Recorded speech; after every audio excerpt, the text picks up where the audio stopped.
காசரி கேட்கலையா? மந்தமா இருக்குமா சமயத்துல? இப்ப உடைப்பா மந்த உடையுது.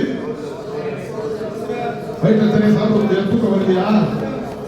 இப்ப பாரு,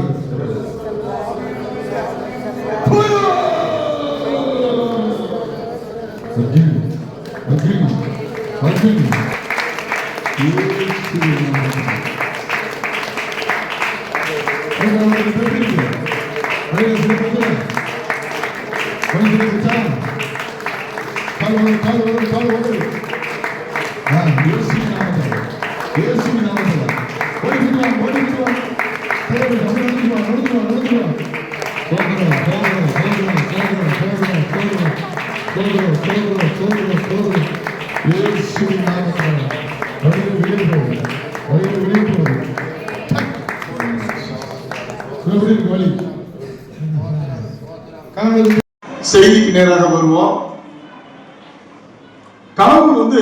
கடவுளின் பாதுகாப்பு, அதாவது இயேசு கிறிஸ்துவின் பாதுகாப்பு என்ற தலைப்புல தான் இன்னைக்கு நாம் செய்தியை கேட்க போகிறோம்.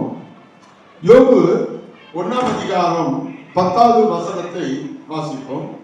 யோபு, நீர் அவனையும் அவன் வீட்டையும் அவனுக்கு உண்டான எல்லாவற்றையும் சுத்தி வேலி அடைக்கவில்லையோ? இந்த பாருங்க பிரியமானவர்களே, இந்த உலக வாழ்க்கை கொஞ்ச காலம்தான். இந்த உலகத்திற்கு பிறகு ஒரு வாழ்க்கை ஒன்று உண்டு. அததான் எல்லா வேதமும் சொல்லுது. சில வேதம் சொல்லுது சொர்க்கங்குது, சில இதுல என்ன சொல்றாங்க சிவலோகம்ங்கிறாங்க. நம்ம பைபிள் சொல்லுது என்ன சொல்லுது? பரலோகம் அப்படின்னு சொல்லுது. அப்ப இந்த உலகத்துல இந்த பரலோகத்துக்கு போக வேண்டும் என்று சொன்னால் நீங்க இந்த உலகத்துல ரொம்ப பாதுகாப்பா வாழ்ந்தாதான் போக முடியும். இந்த பாதுகாப்பை யார் தர முடியும் அப்படின்னு சொன்னா நீங்களும் நானும் மனங்கிற அந்த தெய்வத்தால தர முடியும்.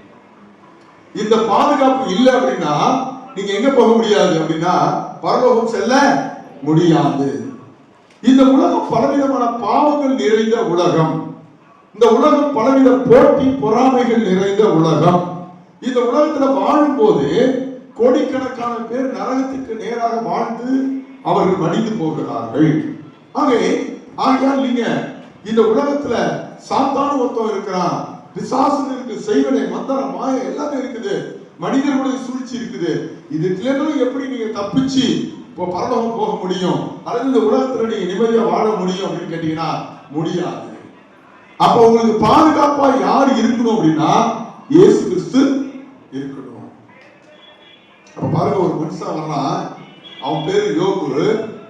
அந்த யோபு பெரிய பணக்காரனா இருக்கான், அவன் நீதிமானா இருக்கான், பாவம் செய்யாதவனா இருக்கான், குடிக்கிறது கிடையாது, பெண் பழக்கம் கிடையாது, பொறாமைப்படுறது கிடையாது, அடிமை சண்டை இருக்க கிடையாது. ஆனா பெரிய பணக்காரனா இருக்கான். அவன் ஏன் அவன் பணக்காரனா இருக்கான் அப்படின்னு பைபிள் சொல்லுதுன்னா அவனை கடவுள் பாதுகாக்கிறான். அவனுக்கு எந்த வியாதி வராம, சூரிய சூரிய மந்திரங்கள்னால அவன் பாதிக்கப்படாதபடி அவனை ஆண்டவர் வேலி கட்டி பாதுகாக்கிறார். இப்ப பாருங்க, இந்த இடத்த ஃபுல்லா நான் மூடிடுவேன், உள்ள பாம்பு வர முடியுமா? ஓடுற ஒரு புலி உள்ள வர முடியுமா? சிங்கம் வர முடியுமா? எதுவுமே வர முடியாது. ஏன்? நம்மளை சுத்தி செவரை கட்டி டோரை போட்டு அதை லாக் பண்ணிட்டு தான் நம்ம என்ன பண்றோம், உள்ள தூங்குறோம். அப்ப அது போலதான் என் பிரியமான சகோதரனே சகோதரிகளே, இந்த உலகத்துல நீங்க இயேசு கிறிஸ்துவை நீங்க தேடி வந்திருக்கீங்கன்னா அதுக்கு காரணம் உங்களை என்ன பண்ணுது? அதனாலதான் 7 நாள் நீங்க வேலை செஞ்சாலும் 8வது நாள் எங்க வந்துடணும்? சர்ச்சுக்கு வரணும். ஏன் அப்படின்னா உங்களுக்கு பாதுகாப்பு இல்லைன்னா நீங்க நம்ம என்ன பண்ணணும், வாழ்க்கையில வீணா போயிடுவோம், பொருளாதார நஷ்டம் வரும், வியாதி வரும், வேதனை வரும். அப்ப உங்களை பாதுகாக்கணும்னா நீங்க எங்க வரணும்? சர்ச்சுக்கு வரணும், வீட்டுல ஜெபம் பண்ணணும், பைபிள் வாசிக்கணும். அப்படி ஒரு பாதுகாப்பு இருந்தாதான் நம்ம எப்படி வாழ்க்கையில முன்னேற முடியும்.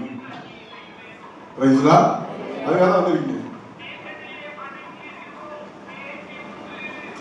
இப்ப பாருங்க, 1:5 திரும்பவும் 1:10 வாசிக்க. திரும்பவும் நீர் அவனையும் எதை சொல்லுங்க, என்னையும் என் வீட்டையும் எனக்கு உண்டான எல்லாவற்றையும் சுத்தி வேலி அடைக்க வேண்டும்.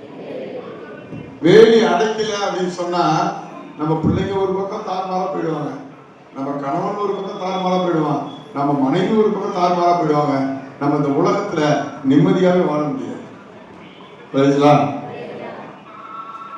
ஒரு காரியத்தை நீங்க செய்யறதுக்குள்ள எவ்வளவு தடங்கள் வருது. இங்க நீங்க என்ன நினைப்பீங்க, அந்த தடங்களை பார்த்து இரண்டாம் தடங்கள் வருதுன்னு சாதாரணமா நீங்க நினைப்பீங்க. ஆனா வேதம் சொல்லுகிறது அந்த தடங்களுக்கெல்லாம் யார் காரணமா? மனுஷனும் நம்மளும் காரணம். நம்ம மட்டும் கிடையாது, நமக்கு கண்ணுக்கு தெரியாத சாத்தான் இருக்கிறான், அவனும் ஒரு காரணம். அப்ப நீங்க அந்த 5ஆம் வசனத்தை படிங்க. விருந்து செய்கிற அவர்கள் நாள் வரும்போது யோபு ஒருவேளை குமாரர்கள் பாவம் செய்து தேவனை தங்கள் இருதயத்திலே தூஷித்திருப்பார்கள் என்று சொல்லி அவர்களை அழைத்தனுப்பி பரிசுத்தப்படுத்தி அதிகாலமே எழுந்து அவர்கள் எல்லாருடைய எப்ப எழுதியிருக்கிறார்?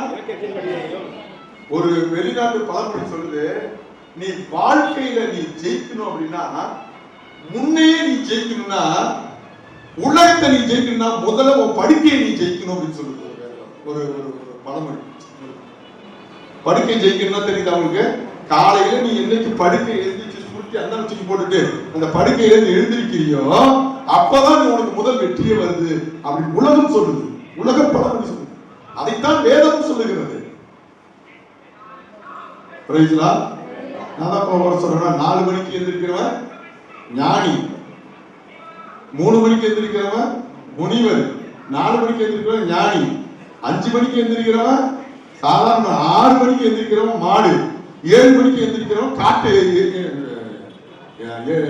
6 மணிக்கு எழுந்திருக்கிறவன் எருமை, 7 மணிக்கு எழுந்திர காட்டு எருமை. நீ காட்டு எருமை தானே நிறைய இருக்குது.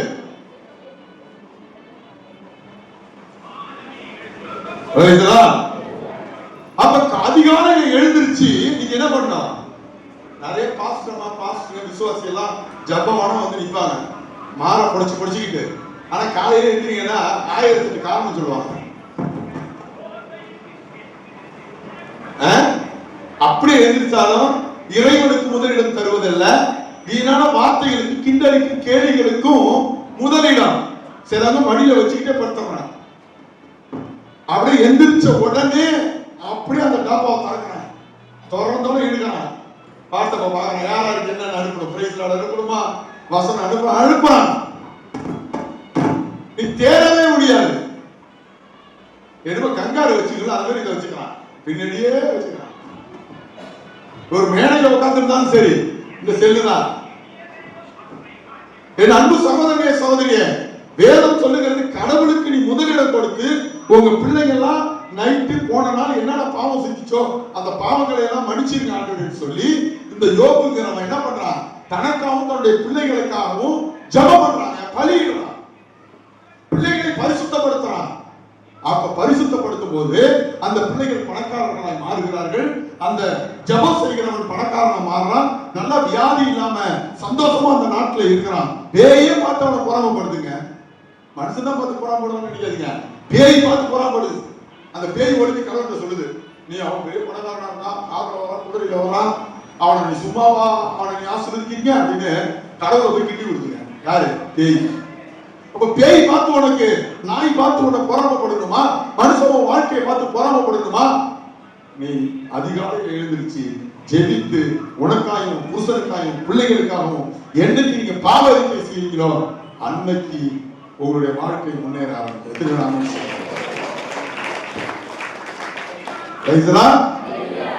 இல்லைன்னா உங்க வாழ்க்கை அப்படியேதாங்க போகும்.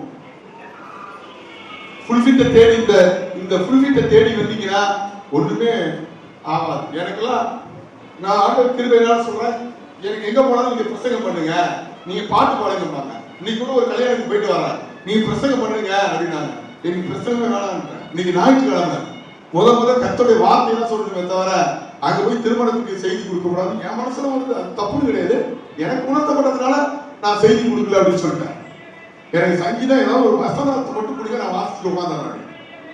அவர் எங்களை கோச்சுக்கிட்டு வேணா இருந்திருக்கலாம், என்ன அப்படி செய்தி கொடுக்க மாட்டேன்னு சொல்றாரு. வாய்ப்பு உங்களை தேடி வரணும்னா நீங்க வாய்ப்பை தேடுங்க, அப்படி தேடக்கூடாது. இப்ப நம்ம விசுவாசத்துல கோச்சிட்டு போடுவாங்க, ஏன் என்ன 2 பாட்டு விடல, என்ன வந்து ஜெபம் பண்ண முடியல, என்ன வந்து மேல கூப்பிடல அப்படின்னு நிறைய விசுவாசிகள் நம்ம பார்த்துருக்கோம். என் வாழ்க்கையில கோச்சிட்டு வெளில போய் நிற்பாங்க, மத்த கீழே போய் நிற்பாங்க. இப்ப நிக்க முடியாது, அந்த மத்த வெட்டிட்டாங்க. இங்க கொள்ளாட்டில் தான் போய் நிக்கலாம், அங்கேயும் லெட்டின் நான் தாங்க முடியல, அங்கே நிக்க மாட்டாங்க, வீட்டுக்கு தான் போகணும், வழி இல்லை. அதெல்லாம் கோச்சிட்டு போய் நிற்பாங்க. உனக்கு வாய்ப்பு வரணும்னா நீ அதிகாலையில் என்ன பண்ணணும்? எழுந்திருக்கணும், ஜெபிக்கணும், வேத வசனத்தை வாசிக்கணும். இல்ல நீ குறுக்கு வழியில மிரட்டுறது. சில ஆள் இருப்பாங்க, பாருங்க எனக்கு வந்து நீ பாட்டு கொடுக்கல நான் சர்ச்சைக்கு வர மாட்டேன், என்ன ஆள விடல நான் ஒரு சோறு கொடுக்க மாட்டேன், புருஷன் பொண்டாட்டிக்கு போடுறது சட்டம். இது பல விதமான மிரட்டல் உருக்கள் எல்லாம் நடக்கும். இதுதான் நடந்து இன்னைக்கு ஃபுல்ஃபிட் கொடுக்குறாங்க. உண்மையிலே கடவுள் வந்து எப்பா நீ பாடு, நீ ஆடுன்னு யாரும் சொல்றாங்கன்னா இல்ல, மிரட்டிடுறாங்க. உங்களுடைய நிலைமை அதான், என்னுடைய நிலைமை அதான். நான் கேட்கிறேன், இன்றைக்கு நீங்க முன்னேறணும்னு நினைக்கிறீங்க, வியாதி இல்லாம வாழணும்னு நினைக்கிறீங்க, உயர்ந்த ஒரு இடத்துக்கு போகணும்னு நினைக்கிறீங்க, எல்லாரோடையும் உயர்ந்து இருக்குன்னு நினைக்கிறீங்க. அதிகாலையில் எழுந்திருக்கீங்களா? கர்த்தருக்கு முதலிடம் கொடுக்கிறீங்களா? உங்க பிள்ளைகளுக்காக கணவருக்காக பாவரிக்கை செய்கிறீங்களா? பைபிள் வாசிக்கிறீங்களா? அதெல்லாம் நான் செய்ய மாட்டாங்க. ஆனா ஃபுல்ஃபிட்ல தான் நிற்பாங்க. நான் தான் முன்னாடி என்ன நீங்க கூப்பிடணும்னு நினைப்பாங்கன்னா அது அது நான் கூட கூப்பிடுவேன். ஆனா அது நீங்க ஏதாவது ஓடி பிடிக்க சர்ச்சை விட்டு நினைச்சுதான் கூப்பிடுறதே தவிர உண்மையான அன்புல கூப்பிடுறதே கிடையாது. இதான் உண்மை. உன் மேல ஒரு அன்பு வருது எனக்கு, அந்த அன்பு வரணும்னா கடவுள் உண்மையான அன்பா இருக்கணும். புரியுதா? ஒரு ஒரு புலி போய் என்ன பண்ணுச்சான், ஒரு கழுதை கிட்ட போய் பேசிச்சான். கழுதை அப்படின்னுச்சான், ஏன் அப்படின்னு. அந்த கழுதைகிட்ட புலி சொல்லிச்சான், நீ சாப்பிட்டியா அவனு கேட்டுச்சான். அது அந்த கழுதை சொல்லிட்டான், இல்ல நான் சாப்பிட்டேன். என்ன சாப்பிட்ட? ஏன் நான் சாப்பிட்டது உனக்கு தெரியாதா அப்படின்னு அந்த கழுதை கேட்டுச்சான். சொல்லாம நீ சாப்பிட்டது என்னன்னு அப்படின்னு அந்த புலி வந்து அந்த கழுதை கேட்டுச்சான். அந்த கழுதை நான் புல்லு சாப்பிட்டாங்க. புல்லு சாப்பிட்டியா அப்படின்னு சொல்ற, புல்லு என்ன நேரம் அப்படின்னு இது கேட்க அது கழுத சொல்லிச்சான், புல்லு நீர் நேரம் அப்படின்னு. என்ன நேரம்? ஏய் என்ன கிட்ட சொல்றியா? பில்லு வந்து பச்சை நேரம்ப்பா, பச்சை பசங்க புலி சொல்லிச்சான். கழுத சொல்லி இல்லவே கிடையாது. புலி என்னதான்? கழுத சொல்லிச்சான், புல்லு நீல கலர் தான் அப்படிச்சான். 2 பேருக்கு வாக்குவாதம் முத்தி போச்சு. 2 பேரும் சேர்ந்து இது சொல்லுதான் நீல நிறம் தான் கழுத. எப்பா என்னப்பா நீ தான் வாயால தான் சாப்பிட்ற, கண்ணால கண்ணை திறந்து பாக்குறியா? என்ன திறந்தெல்லாம் பாக்குறப்பா, டெய்லி சாப்பிட தெரியுது நீளம் தான். 2 பேர் சேர்ந்து சிங்கத்துக்கிட்ட போனாங்களாம். ஏடா ஏடா என்னடா சண்டை போட்டு வரீங்க, வாங்க கிட்ட வா, இல்ல சண்டை அப்படின்னு சொன்னாங்க. இன்னும் என்ன ராஜாவே என்ன புலி சொல்லிச்சான், புள்ளி என்ன நேரம்? பச்சை நேரம். உனக்கு தெரியாது இவ்வளவு இருக்குது, இது பத்தி ஒரு டவுட்டா கேட்கிறேன். இந்த கழுதை கிட்ட சொல்லுங்க ராஜாவே அப்படின்னு. என்ன சொல்ற? அந்த கழுதை என்ன சொல்லுது? நீல நேரம் சொல்லுது. ஆமா என் நீல நேரம் தான் சிக்கம். ஒண்ணு புலிக்கு கோபம் வந்துச்சான், ராஜாவை நீ என்ன புத்தி கேட்ட ராஜாவை போவாங்க, உனக்கு அறிவு இல்லை அப்படின்னு நினைச்சுக்கிட்டு பில்லு வந்து பச்சை நேரமால இருக்கும் அப்படின்னு புலி போய் திரும்ப சிங்கத்தை சொல்லிச்சான். சிங்கம் சொல்லிச்சான், அது கழுத. கழுதைகிட்ட என்ன சொன்னாலும் கழுத மாத்திக்காது. நீ புலி, நீ ஈர தாரம் சேர்ந்தவர், நீ ஏன் புலிகிட்ட போய் நிரூபிக்க பாக்குற? கழுதைகிட்ட போய் நிரூபிக்க பாக்குற? கழுத தன்னை மாத்திக்கவே மாத்திக்காது. எத்தனை கழுதைகள் நாம் இருக்கிறோம் மாத்திக்காம அதே பிரசங்கம், அதே 8 மணிக்கு எந்திரிக்கிறாளே, அதே போட்டுவா மாறாம சர்ச்சைக்கு வர ஆட்கள்லாம் இருக்கிறாங்க. அப்ப அவர் சொல்றாரு, அந்த புலி சொல்றது, நீ 3 மாசம் பேசவே கூடாது யார்த்தையும். ஏன்? கழுதையை மாத்த முடியாது. நீ ஏன் கழுதைகிட்ட பேசுற? அதனால உனக்கு தான் நான் தண்டனை கொடுப்பேன். 3 மாசம் நீ யார்த்தையும் பேசாத, போ. பேசாம இருந்தா பேதை கூட ஞானி அவன் போனா அப்படின்னு புலிக்கு தண்டனை கொடுத்து அனுப்பிச்சான். அப்ப கழுதையை பத்தி உலகத்துல என்ன சொல்றாங்க? கழுதை தன்னை மாத்திக்கவே மாத்திக்கிறது. யார் சொல்றாலும் மாத்திக்கிறது. நீங்களும் நாம இப்ப எப்படி இருக்கிறோம்? நம்மள யாராவது கழுதை இருக்கீங்களா? ஒரு யோசித்து பாருங்க. எவ்வளவு பிரசங்கம் கேட்டாலும், எவ்வளவு பைபிள் வாசித்தாலும், எவ்வளவு நாள் தான் கத்துனாலும் தன்னை திருத்திக் கொள்ளாமலே இருக்கிற கழுதையை போல நம்முடைய வாழ்க்கை இருக்கிறது.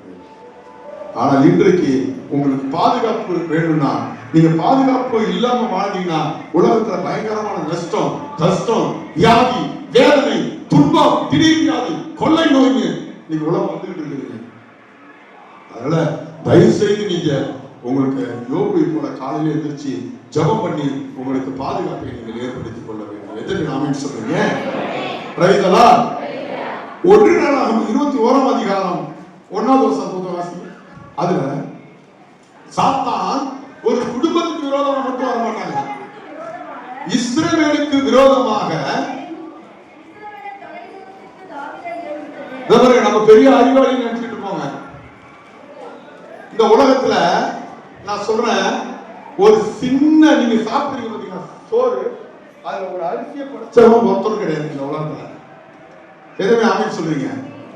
அல்லேலூயா. அரிசி யாராவது படைச்சிருக்காங்கன்னா ஒருத்தரும் கிடையாது. அரிசி இயற்கையா வளர்ச்சதுதான். ஆமென். அது தொடங்கி நீங்க பார்க்கிற வான நட்சத்திரம், பெரிய பெரிய சூரியன் எல்லாம் இயற்கையா படைச்சு கிடக்கு. அப்ப நீங்க நல்லா தெரிஞ்சீங்க, ஒரு குடும்பத்துக்கு விரோதமா மட்டும் சாத்தா வரமாட்டான், ஒரு நாட்டையே கலைக்குவாங்க சாத்தா. நான் சொல்றது புரியுதா? ஃபர்ஸ்ட் ஒரு குடும்பத்துக்குள்ள வந்து கல்யாணம் பண்ணி பார்ப்பான், முடியலையா அவன் என்ன பண்ணுவான்? நாட்டையே கல்யாணம் பண்ண போடுவான். அவன் பாருங்க, நான் படிக்கிறது எல்லாம் கவனம் நான் முடிச்சிருவாங்க. அப்படியே தாவீது யோவாபையும் இல்ல, திரும்ப படிங்க. சாத்தான் இஸ்ரவேல் என்ற இந்தியாவுக்கு விரோதமாக எழுப்பி, ஆமென். இத பாருங்களா, இங்க பாருங்க எல்லாரும். லேவியராகமத்தில் எடுத்து படிச்சு பாத்தீங்கன்னா அங்க என்ன போட்டிருக்குது? என்னுடைய ஜனங்களை நீ எண்ணாது இருப்பாயாகன்னு ஒரு சட்டத்தை கொடுத்திருக்காரு. யார் கொடுத்திருக்கா? கடவுள் கொடுத்திருக்காரு. இஸ்ரவேலை எண்ணக்கூடாது. என்னன்னா பாவம் வரும், என்னன்னா தண்டனை வரும். இது யாருக்கு தெரியும்? தாவீதுக்கு தெரியும், நல்லா தெரியும். ஏன்னா பைபிள் படிச்சவன். இப்ப இங்க பாருங்க, அவன் கர்த்தருடைய வார்த்தைக்கு கீழ்ப்படியாததுனால அவன் பாதுகாப்பு கடவுள் எடுத்துட்டாருங்க. யாருக்கு?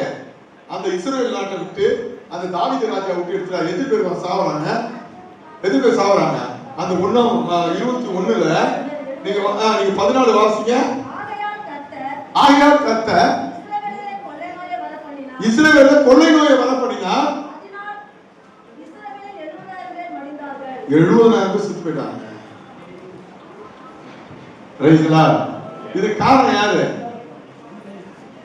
இங்க பாருங்க, நான் என்ன பாருங்க, நான் இங்க கேட்டா தாவீது என்ன சொல்லுவான்? நான் தான் காரணம், நான் முட்டாள்தனமா செஞ்சுட்டேன்மா. யோவாபை கேட்டா அவன் சொன்னாலும் நான் செய்யாம இருந்திருக்கணும், நான் செஞ்சேன், அதான் காரணமா. ஆனா பைபிள் சொல்லுது அவங்க 2 பேர் மட்டும் காரணம் இல்ல. யார் காரணம்? சாத்தான் தான் 70,000 பேர் சாவறதுக்கு காரணம். 70,000 பேர் எப்படி செத்தாங்க? என்ன நோய் உண்டாக்குனாரு? கொள்ளை நோய். இப்ப நீங்க இருந்துட்டே இருக்கீங்க, திடீர்னு ஒரு வியாதி வருங்க, அந்த வியாதியோட வியாதி இன்னொரு வியாதி வரும், இன்னொரு வியாதி வரும்.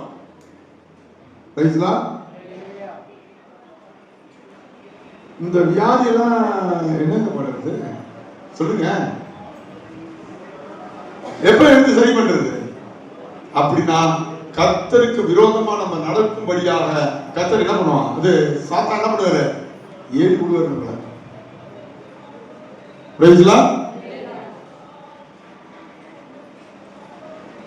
சரி, அடுத்தது படிங்க. ரோமர் 7:18 வாசிங்க.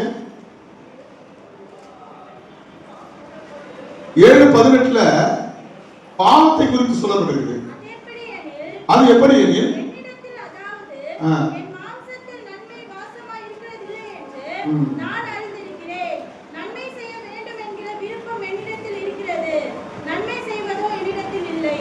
எப்படிங்க?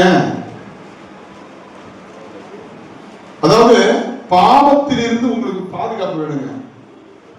சார் நான் ஜெபிக்கணும் தான் சார் நினைக்கிறேன், ஆனா என்ன எதிர்க்க முடியல சார், நான் என்ன பண்றது? அதுக்குதான் பைபிள் சொல்லுது. என்னன்னு சொல்லுது? பாவம்னு சொல்லுது. சார் பைபிள் வாசிக்கணும் தான் சார் நினைக்கிறேன், பைபிளை திறந்தோடனே எனக்கு என்ன வந்துருது? தூக்கம் வந்துருது சார். பாம்பேல போன ஒரு சர்ச்சில் காலையில எழுந்திரிச்சு நீங்க ஜெபம் பண்ணணும் அப்படின்னு ஒரு பாஸ்டர் சொன்னாரு. நீ எருமை கதையை சொல்லிட்டு சொன்னாரு. அதனால எல்லாருக்கும் ரோசம் வந்துட்டு எல்லாம் ஹிந்திக்காரங்க கேட்டாங்க, நாங்க காலையில எழுந்திருக்க முடியலையே, எங்களுக்கு நைட்டு 10 மணிக்கு தூக்கம் வர மாட்டேது, எங்களுக்கு 12 மணிக்கு தூக்கம் வருது நைட்டு, நாங்க என்ன பண்றது அப்படின்னு கேட்டாங்க. அதுக்கு அந்த பாஸ்டர் சொன்னாரு, உனக்கு 10 மணிக்கு தூக்கம் வரணும்னா பைபிள் எடுத்து வச்சு படி, தானா தூக்கம் வந்துடும்.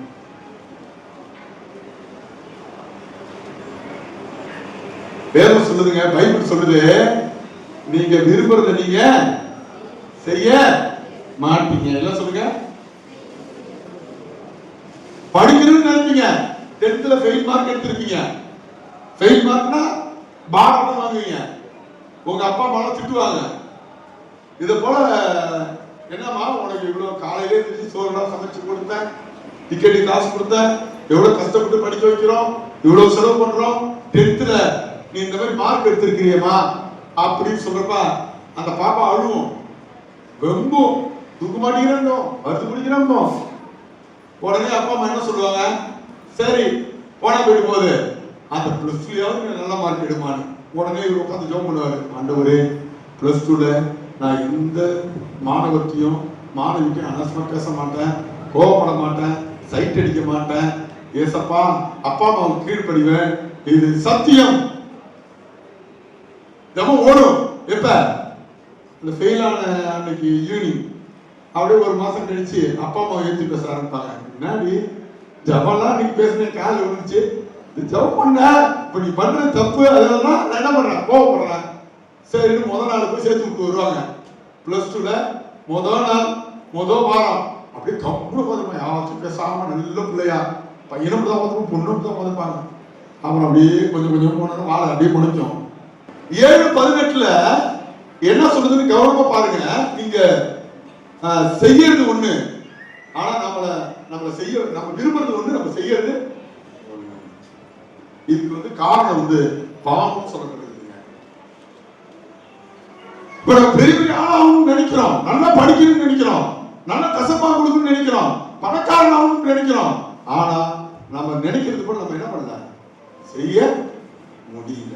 காரணம் என்ன, நமக்குள்ள என்ன வாசமா இருக்குது, பாவம் வாசமா இருக்கு. அல்லேலூயா. இன்னொன்னு நான் சொல்லுவாங்க, உங்களுக்குள்ள நீங்க எல்லாம் ஒருத்தருக்கு ஒருத்தர் பாச பந்தமா இல்லாம இருக்கிறதுக்கு என்ன காரணம், வர்றீங்க அப்படி போயிருவீங்க, சுவிசேஷம் சொல்லணுங்கிற எண்ணம்லாம் உங்களுக்கு இல்லாம இருக்கிறதுக்கு காரணம் என்னன்னா பாவம் தாங்க, வேற எதுவுமே கிடையாது. நான் நல்லா இருக்கணும், நான் நல்லா இருக்கணும், நான் என் குடும்பம் நல்லா இருக்கணும், என் பிள்ளைங்க நல்லா இருக்கணும், இதை தவிர ஏதாவது சிந்தனை இருக்குன்னு சொல்லுங்க.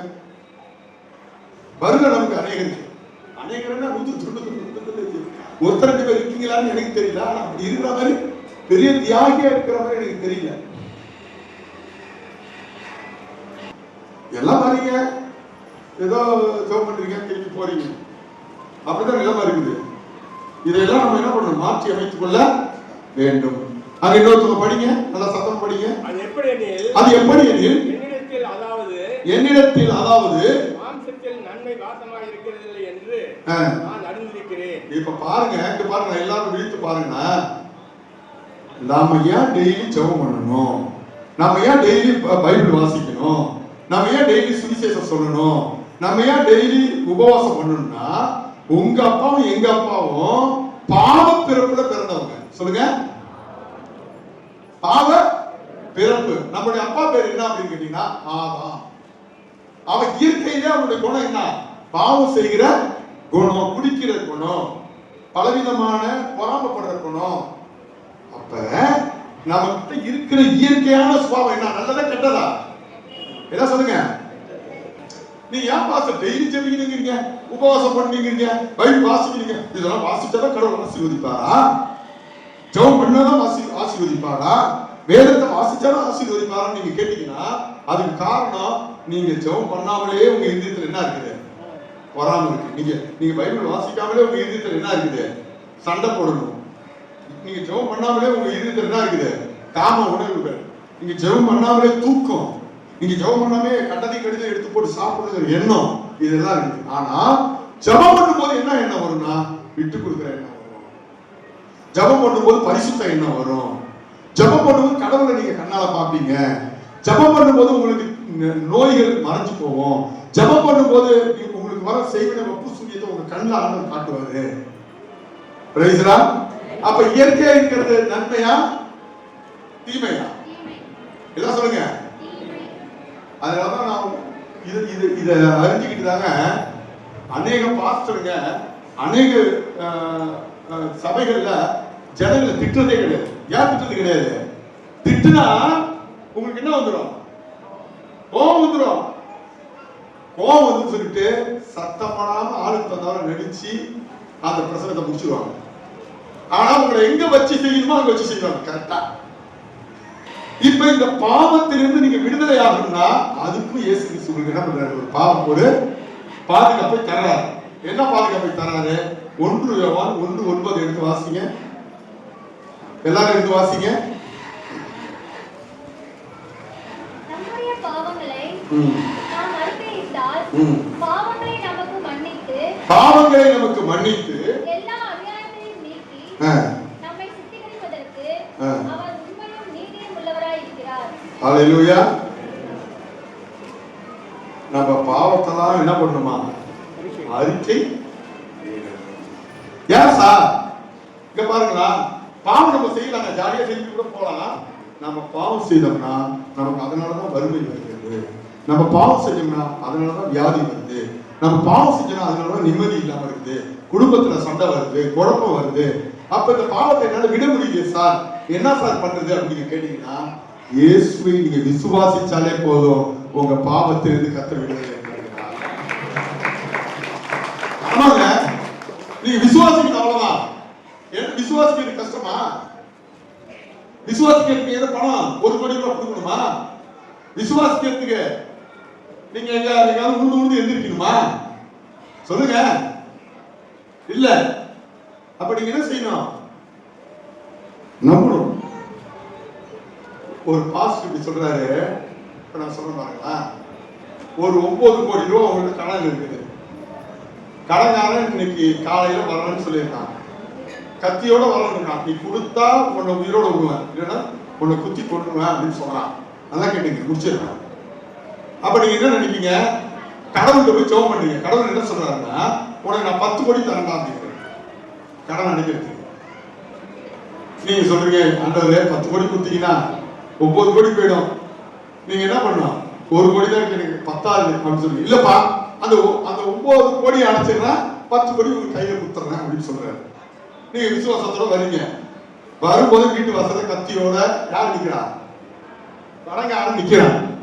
அங்க கடவுள் என்ன சொன்னார்? ஜெபரூம்ல உனக்கு கடன்லாம் அடைச்சு 10 கோடி ரூபாய் தரங்கிறாரு. இங்க வந்து பார்த்தா கத்தியோட நிக்கிறான். நீங்க இப்ப எதை நம்புவீங்க? கடவுள் சொன்னதை நம்புவீங்களா, இல்ல இந்த கடன்காரன் நம்புவீங்களா? எது நடக்கும் நீங்க நம்புவீங்க? சொல்லுங்க. கடவுள் சொன்னதுதான் நடக்கும் நம்புவீங்களா? அவர் கத்தியால குத்திட்டானா? கடனுக்காக குத்திட்டானா என்ன பண்றது? இவனுக்கு என்ன பதில்? அதை சொல்லுங்க. அப்ப அந்த பாஸ்டர் சொல்றாரு, கடவுள் சொல்றதும் நடக்காது. நல்லா கவனமா கேளுங்க. இவன் வந்து கத்தியால குத்துறதும் நடக்காது. என்ன நடக்கும்? நீங்க எது விசுவாசித்து வாயால சொல்றீங்க அதான் நடக்கும்.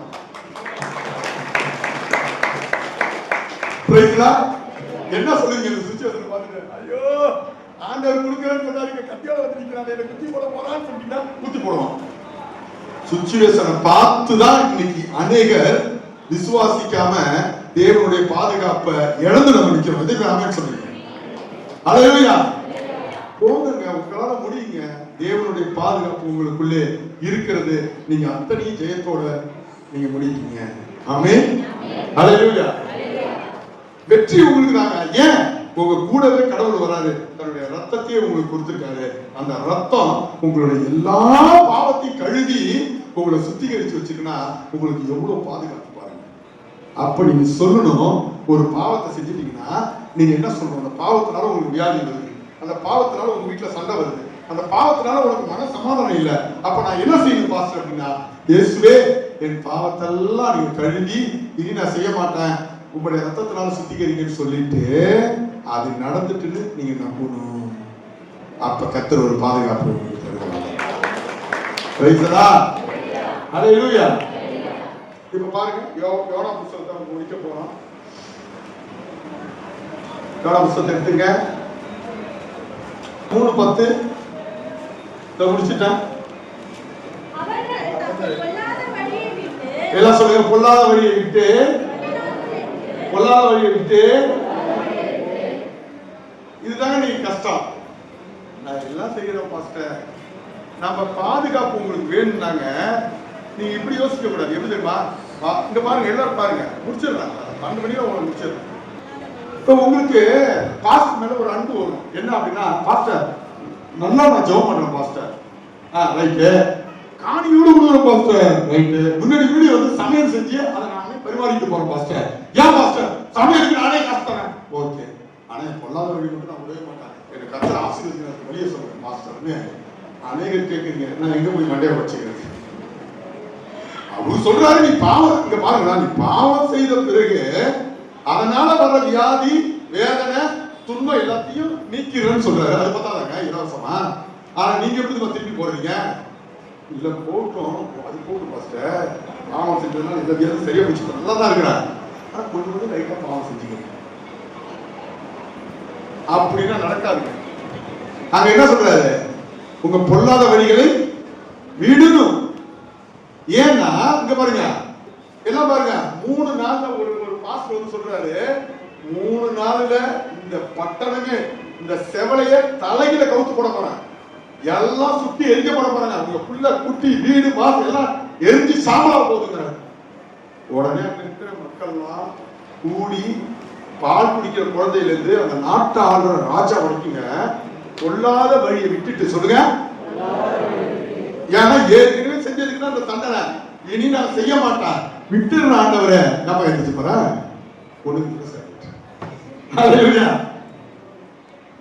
இந்த பொல்லாத வழியை என்ன பண்ணோம்? விடணும். இந்த பொல்லாத வழியை விட்டுட்டு மனம் திருப்பிட்டு ஜெபம் பண்றாங்க. சொல்லுங்க, சொல்லுங்க,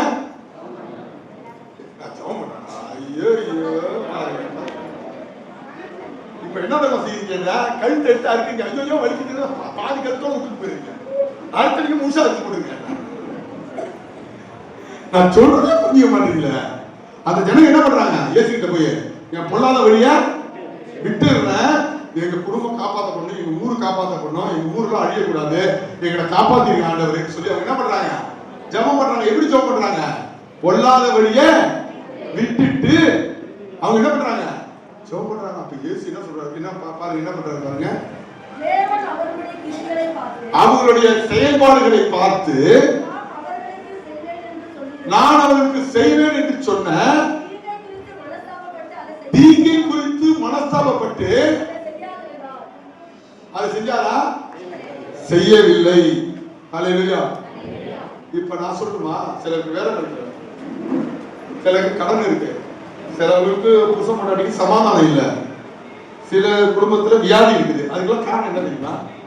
நீங்க வந்தீங்க, ஜெபம் பண்ணணும், நாம ரைட்டு தான், பைபிள் வாசிக்கிற காணிக்கலாம் கொடுக்குறோம், ஆனா பொல்லாத வழியை நாம விடல. அது மறைஞ்சி இருக்கு, யாருக்குமே தெரியல, பாஸ்டருக்கு தெரியல, உங்களுக்கு கடவுளுக்கு தான் தெரியும். இன்னைக்கு நீங்க விட்டுட்டீங்கன்னா உங்களுக்கு பாதுகாப்பு. எதுவுமே ஆமேன் சொல்றீங்க? எதுவுமே ஆமேன் சொல்றீங்க? உன் குடல் வியாதி சரியா போகும், உன் குடும்பம் நல்லா இருக்கும், யாரு கடன் மாறி போயிடும், எல்லாரும் உனக்கு நல்லா வேலை கிடைக்கும், சூப்பரா இருப்பார். சொல்லுங்க, பக்கத்துல கை பிடிச்சு சொல்லுங்க, சூப்பரா இருக்கும். கர்த்தருக்கு பாதுகாப்பு கொடுப்பாரு. நல்லா சொல்லுமா, நல்லா சொல்லுங்க. ஆனா அந்த பொல்லாத வழியை விடாம ஜெபம் பண்றோம் பாத்தீங்களா, அதுதான் கடவுளை ஏமாத்துறா. மனுஷனெல்லாம் ஏமாத்திட்டோம், பொண்டாட்டியை ஏமாத்திட்டோம், புருஷனை ஏமாத்திட்டோம், கவர்மெண்ட்டை ஏமாத்திட்டோம், ஒன்னையே நம்மளே ஏமாத்திட்டோம். லாஸ்ட்ல கடவுளையும் ஏமாத்துற திட்டம் என்ன தெரியுமா? அந்த பொல்லாத வழியை விடாத ஜெபிக்கிற பாத்தீங்களா, அந்த ஜெபத்துக்கு பேரு தான் கடவுளையும் ஏமாத்துற ஜெபம். இப்ப கையில் வச்சு சொல்லுங்க, அப்பா கடவுளை ஏமாத்துற ஜெபம் பண்றியா? கடவுளை ஏமாத்துற ஜெபம் பண்றியா? ஒரு நாள் எனக்கு கழுத்து வலி வந்துச்சுங்க, நான் இந்த ஆஸ்பத்திரிக்கு போறேன், அங்க டாக்டர் இருந்தேன், அந்த ஆஸ்பத்திரிக்கு போறேன், அங்க என்னன்னா பஸ் கிடைக்காம அந்த பஸ் விட்டு போயிடுச்சு. டாக்டர் ஆஸ்பத்திரிக்கு போகல, நான் போயிட்டு ஆஸ்பத்திரிக்கு எடுத்து வந்த காசு காணாம போயிடுச்சு. கழுத்து வேற பார்க்க முடியல, அங்க கழுத்துல கத்திய வேண்டியது கழுத்தை வெட்டி போடும் அப்படின்னு சொல்லிட்டு, சரி இரும்பு கடை போப்பா அப்படின்னு சொல்லிட்டு அளவும் கிடையாது, ஒண்ணும் கிடையாது. நீ ஏசப்பா சும்மா கழுத்துல வெளியே கொடுக்குறாரு, அப்புறம் நெஞ்சில வலி கோபம். அடுத்தது கோபம் வந்துச்சு. அந்த நம்ம முந்திரிப்பேட்டைக்கிட்ட கடவுள் சொல்றாரு, ஏண்டாப்பா இவ்வளோ குத்திக்கிறீல, கழுத்தே வெட்டின்னு குத்திக்கிறீல. ஆமாண்டவரை ஏன் அந்த பாவத்தை விட்டானான்னு கேட்டாரு. அப்போதான் ஞாபகம் வச்சு நான் செய்யற பாவம்.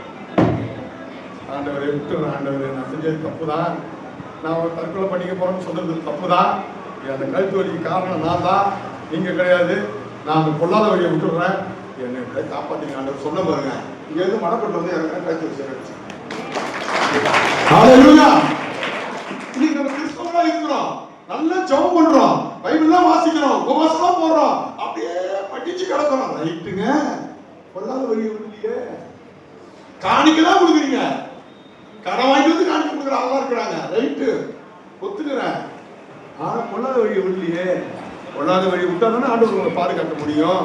ரெண்டு கை வச்சு சொல்லுங்க, பொல்லாத வழியை விட்டாதான், பொல்லாத வழியை விட்டாதான் பாதுகாக்க முடியும். கத்தாதா ஒண்ணும் முடியாது. அந்த பொல்லாத வழியை விடுறதுக்கு தாங்க இந்த பிரசங்கம், காலமாலையில செபிக்கிறது எல்லாமே நடக்கும், உபவாசம் பண்றது.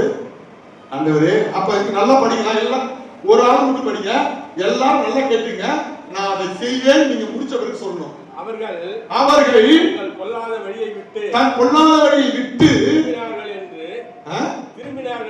திரும்பினார்கள் என்று தேவன் அவர்களுடைய கிரியைகளை பார்த்து, தேவன் அவர்களுடைய செயல்பாடுகளை கண்டு தாம் அவர்களுக்கு செய்வேன் என்று சொல்லியிருந்த தீங்கை குறித்து மனஸ்தாபப்பட்டு அதை செய்யாதிருந்தா.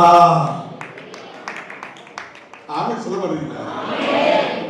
உண்மையிலே உங்க சொல்றேன், காலத்தொட்டு கும்பிட்டு சொல்றேன், நீங்க பொல்லாத வழியை மட்டும் விட்டுட்டு வந்தீங்கன்னா ஓஹோன்னு போயிடுவீங்க. இது வரைக்கும் 100 ரூபாய் 108ல போனீங்க, ஆனா 108 வாங்கி நீங்க ஓட்டுற அளவு ஆண்டவரோட ஆசீர்வதிப்பாரு. புரியுதுங்களா? கிறிஸ்தவ வாழ்க்கை உங்களுக்கு பாதுகாப்பு ஆண்டவர் தரணும்னா, ஒரு பாஸ்டர் சொல்றாரு, ஒரு வண்டி மலை மேல ஏறுது, நல்லா கேட்டுங்க, மலை மேல ஏறுது, பாதி தூரம் ஏறிடுச்சு, அப்படியே ஏறிக்கிட்டு இருக்கும்போது இந்த வண்டி இப்படி இப்படி கொடை அடிக்குது, இது கந்தண்டா, அது என்ன பண்ண முடியாது, ஏற முடியாது. உடனே அந்த மாட்டு வண்டியை ஓட்டுற அந்த கிறிஸ்தவ பாக்குறான், இந்த பக்கம் ஓட்டலாமான்னு இப்படி திருப்பான், பார்த்தா என்ன இருக்கு, வெறும் பண்ணலாம். இந்த பக்கம் திருப்பான், இந்த பக்கம் பார்த்தா தண்ணி முதல்ல எல்லாமே கிடையாது, தூக்கம். சரி ரிவேர்ஸ்ல எடுக்கலாம்னு பார்த்தா மாட்டு வண்டி ரிவேர்ஸ்ல போவாது, போலத்தை குடிக்கிற உழுந்து கிடக்கும். என்ன பண்ணலாம் நீங்களே சொல்லுங்க. மேல போனா கொடை அடிக்குது, இந்த பக்கம் போனா பள்ளம், இந்த பக்கம் போனா முதல்ல தண்ணி, பின்னாடி போனா பாதாளத்துக்கு உள்ள வேண்டியதான், முன்னாடி போனா கொடை அடிக்கும். இந்த வண்டியை என்ன பண்ணலாம் நீங்க சொல்லுங்க. கேட்டுட்டு சொல்லுதுங்க. அந்த பாஸ்டர் சொல்றாரு, நிதானமா ஓட்டணும், கொஞ்சம் கொஞ்சமா கொஞ்சம் கொஞ்சமா கொஞ்சம் கொஞ்சமா கொஞ்சம் கொஞ்சமா அப்படியே கொண்டு போகணும். இப்ப கீழே மேலையா, இதுதான் கிறிஸ்தவ. கொஞ்சம் கொஞ்சமா சொல்லுங்க, கொஞ்சம் கொஞ்சமா கொஞ்சம் கொஞ்சமா. இந்த பக்கம் பார்த்தா பொண்டாட்டி தொந்துருவேன், இந்த பக்கம் பார்த்தா விசுவாசி தொந்துருவேன், இந்த பக்கம் பார்த்தா அந்த சின்ன பிள்ளை தொந்துருவேன், அந்த பக்கம் போனா அங்க கடியுது. இதுக்கு நடுவுல நான் பொறுமையா இருக்கணும், ஆனா பொறுமையா இருக்கிற போல நடிக்கணும். புரியுங்களா? புரியுது? என்ன சொல்றாரு பாஸ்டர், நீ பொறுமையா இருக்கணும். நான் பொறுமையா இருக்கிறேன், ஆனா பொருளை கடிக்கணும். பார்த்தா கோவம், பார்த்தா கோவம்,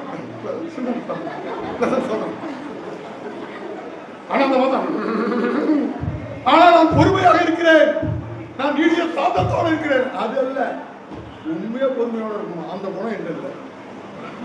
இந்த கூட்டோட்ல பார்த்து சொல்றாரு, நீங்க பொறுமையா இருக்கிறது கிடையாது, நீடிய சாந்தமா இருக்கிறது கிடையாது, ஆனா முறுமுறுப்பு இல்லாம உண்மையா பொறுமையா இருக்கீங்க பாத்தீங்களா, அதுதான் கிறிஸ்துவின் குணம்.